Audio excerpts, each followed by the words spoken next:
Hello bachcho, let's read out the question first. A projectile is fired at an angle of 45 degree with horizontal. Find the elevation angle of the projectile as at its highest point as seen from point of projection. So basically question बोल क्या रहा है कि एक projectile को 45 degree with respect to horizontal fire किया जाता है. सो हमें एलिवेशन एंगल फाइंड करना है जब वो उसके हाईएस्ट पॉइंट पर होगा पॉइंट ऑफ प्रोजेक्शन की. राइट, तो चलिए स्टार्ट करते हैं हम सॉल्यूशन से. But before of that let's see the key concept which we are going to use here for this question.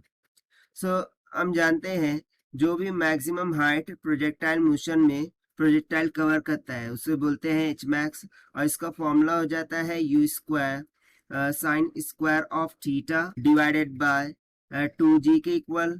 Right, and secondly हम सेकंड कॉन्सेप्ट हम यहाँ पर यूज करेंगे हॉरिजॉन्टल रेंज फॉर्मूले का, that is r is equals to you square sine 2 theta u square sine 2 theta divided by g के equal, जहां पर थीटा क्या है एंगल ऑफ प्रोजेक्शन, u क्या है initial velocity, g acceleration due to gravity है. सो क्वेश्चन में देखिए सिनारियो क्या बन रहा है उसे हम पहले अंडरस्टैंड कर लेते हैं. सो लेट्स सपोज कुछ इस तरीके से प्रोजेक्टाइल मोशन हो रही है. ठीक है, प्रोजेक्टाइल को इनिशियली u वेलोसिटी से क्या किया गया, प्रोजेक्ट किया गया है at an angle of 45 degree. So maximum height कौन सी होंगी, ये वाली होंगी. ठीक है, यही उसकी क्या होंगी, मैक्सिमम हाइट होंगी, दैट इज एच मैक्सिमम.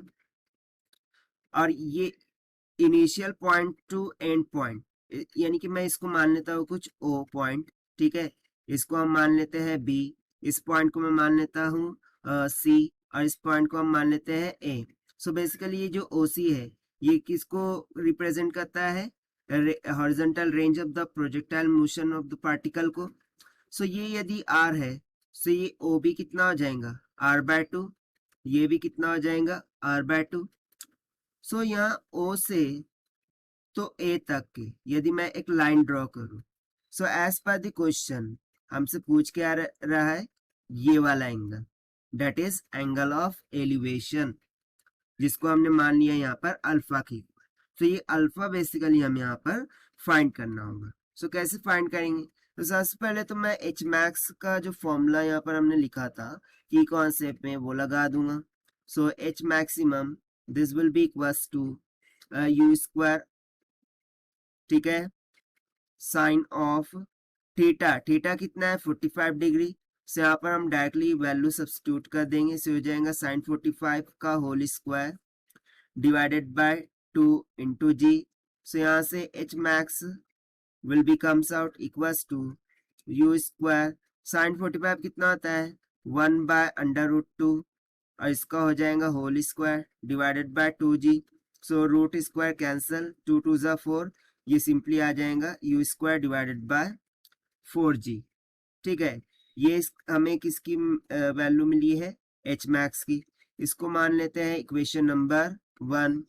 ना सी हमने हॉरिजॉन्टल रेंज का फॉर्मूला यहाँ पर लिखा था, सो उसे भी हम यूज करेंगे. ठीक है, सो हॉरिजॉन्टल रेंज का फॉर्मूला होता है you square sine 2 theta by g.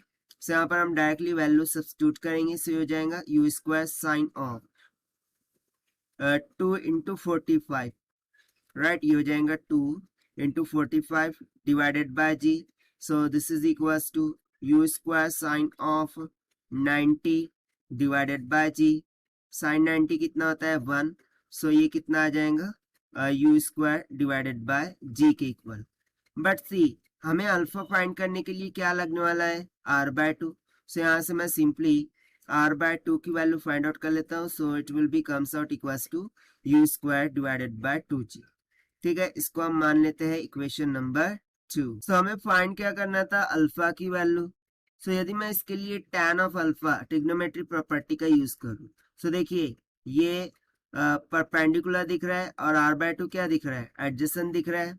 So simply मैं यहाँ से क्या लिख सकता हूँ कि जो tan ऑफ अल्फा है ये इक्वल होगा perpendicular, that is H max divided by adjacent के, दैट इज r/2 के, राइट है।